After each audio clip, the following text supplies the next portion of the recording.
그때는 아직 카라얀이 음악 감독으로 있을 때였기 때문에 레틀은 굉장히 어릴 때였겠네요. 그렇죠. 네. 말러를 그렇게 많이 하던 시절은 아니었는데 데뷔 연주회를 말러 6번으로 이렇게 했으니까 참. 안녕하세요. 오늘은 아바도에 이어서 네. 사이먼 레틀, 썰 사이먼 레틀을 해보려. 이 앞에 썰이 붙는 게 영국에서는 흔한 건 아니잖아요, 그렇죠? 많긴 하지만 음악가들 중엔 많죠. 네. 왜냐하면 이제 예술가들에게 썰 제임스 코레이도 있고. 그런데 그래도 그 분야에서 네. 최고의 어떤 대가임을 네. 뭐 이게 단순히 예술가만 아니고 많은 그 분야에 주긴 하지만 어쨌든 예술가들 중에 썰을 받았다라는 네. 거는 영국 정부에서 그만큼 인정해줬다 공로를 네. 이렇다고 볼 수 있겠는데요. 그 사이먼 레틀과 벨린 필은 사실 제 나이대 위아래로 다 사실 벨린 필 하면 떠오르는 게 그렇죠. 레틀이에요, 저는.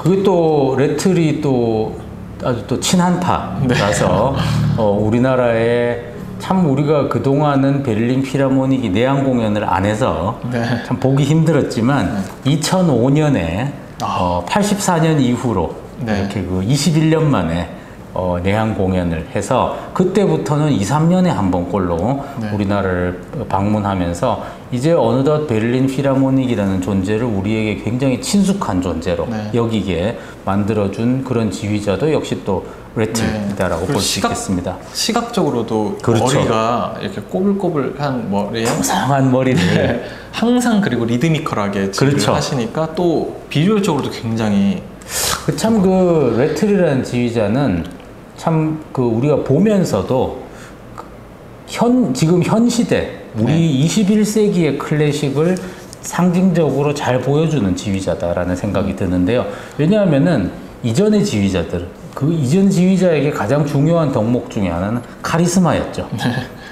카라얀 네. 사진만 봐도 카리스마가 넘치고 아바도도 지난번에도 말씀드렸다시피 아바도는 굉장히 민주적이고 네. 아주 그 굉장히 친화적인 그런 분위기긴 하지만 뭔가 거기서 나오는 고고한 귀족적 자태, 아우라. 네, 그것 때문에 사실은 흔하게 이렇게 막 이렇게 친한 척하면서 아우 마에스트로 이러면서 다가설 수 있는 또 그런 분은 아니었죠. 네. 그래서 뭔가 이전 세대의 지휘자들은 전부 하여튼 좀 카리스마 그리고 뭔가 범접할 수 없는 아우라 이런 것들이 중요한 또 덕목이었다라고 본다면 진짜 레틀 시대야말로 지휘자가 이제는 리더 또는 진짜 그야말로 이끄는 지도자 이런 것이 아니고 오케스트라 단원의 친구 그리고 청중들의 친구라는 그런 어떤 이미지를 가장 상징적으로 보여주는 지휘자라고 볼 수 있겠습니다. 네.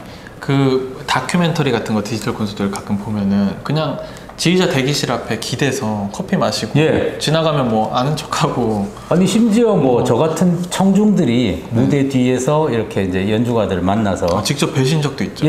저도 여러 번 봤죠. 그래서 제가 기억나는 것 중에 2006년에 베를린 필의 이제 실베스터 콘서트 그 제야 음악회 송년음악회 2006년 공연을 마치고 끝나고 이제 제야 마지막 날이니까 섣달 금은 밤이니까 이제 그 무대 뒤에서 단원들 대기실에서 리셉션처럼 큰 이제 로비가 있는데 거기에서 이제 약간 간단한 파티 핑거푸드 갖다 놓고 이렇게 파티를 벌이는데 거기에 이제 저도 이제 옆에 그 레틀이 그때 이제 막내가 태어났던가 뭐 이래가지고 막달레나 코제나 부인이 이제 애를 안고 왔는데 애를 이렇게 막 얼으면서 애 보면서 음식 먹고 술 마시면서 이렇게 맥주 드시면서 있는데 제가 그 쭈뼛쭈뼛 하면서 옆으로 가가지고 마에스트로 뭐 오늘 너무 감동했습니다 얘기하니까 뭐 갑자기 어깨동무를 하면서 물론 이제 이분은 이제 무대 뒤로 들어올 사람이면 단원들하고 아는 사람이겠지라고 이제 하면서 경계를 풀었던 것 같습니다만 갑자기 저를 막 이렇게 껴안더니만 어디서 왔냐? 좀 이제 한국에서 왔고 지난번 이제 우리나라 공연 때도 잘 봤다 이렇게 얘기하니까 이제 제가 이제 알브레히트 마이어하고 친구다 뭐 이렇게 얘기를 하니까 그 평상시에는 얘가 잘 못하다가 오늘따라 유난히 잘하는 것 같아요. 이런 얘기를 하면서 막 이 어깨 동무하고 사진도 찍어주시고 그 이후에도 이제 뭐 여러 번 우리나라를 오셨는데 사진 있으시면 혹시 자료화면으로 그래요. 제공을 해주시면 예.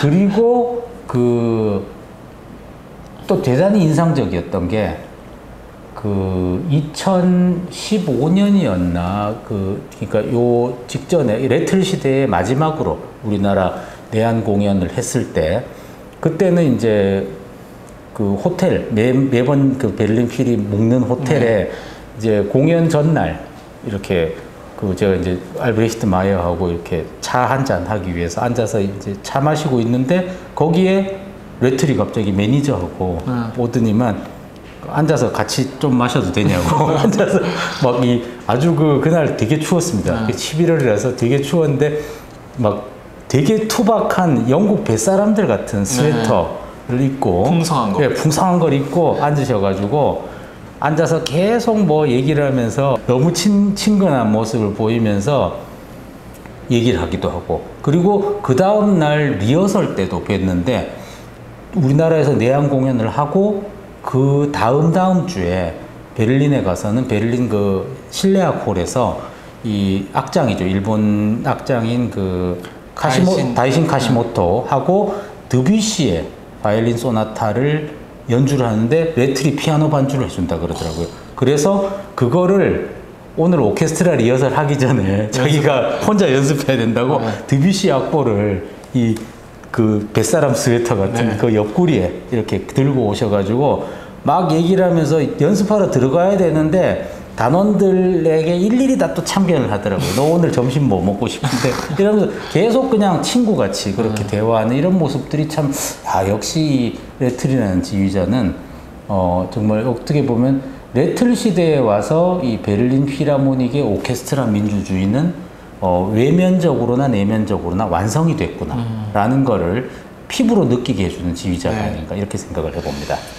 그 아바도라는 위대한 지휘자가 또 카라얀도 못지 않았지만 그 또 엄청난 지휘자의 다음에 오는 또 이제 선발 과정이 어땠는지 간단하게 조금 얘기를 해주세요. 예, 지난번에 아바도 시간에도 말씀드렸다시피 아바도가 이제 2002년부터 새 임기에 재계약을 하지 않겠다라고 선언을 하면서 이제 1999년에 투표에 들어가게 됐죠. 차기 상임지휘자를 뽑는 투표. 베를린 필은 그냥 투표에 들어가네요. 바로 들어가는 거죠. 그냥 이게 뭐 다 열어놓고. 일단은 좀 더 하시죠. 이렇게 얘기를 하면은 이제 지휘자가 완강하게 거부를 하면은 이제 할 수 없다. 그럼 뽑아야 되겠다라고 하면서 투표에 들어갔습니다. 근데 이번에도 가장 유력한 지휘자는 역시 다니엘 바렌보임이었습니다.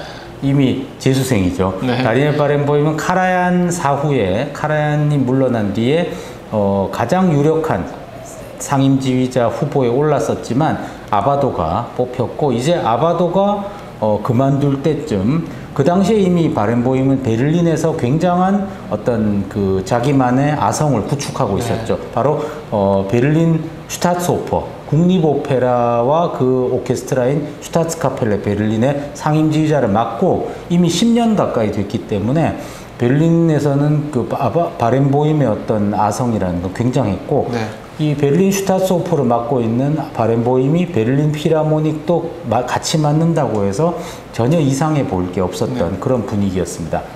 바렌보임 역시 이번에는 놓칠 수 없다라고 해서 유달리 베를린 필하모닉의 개건 횟수도 많았고요.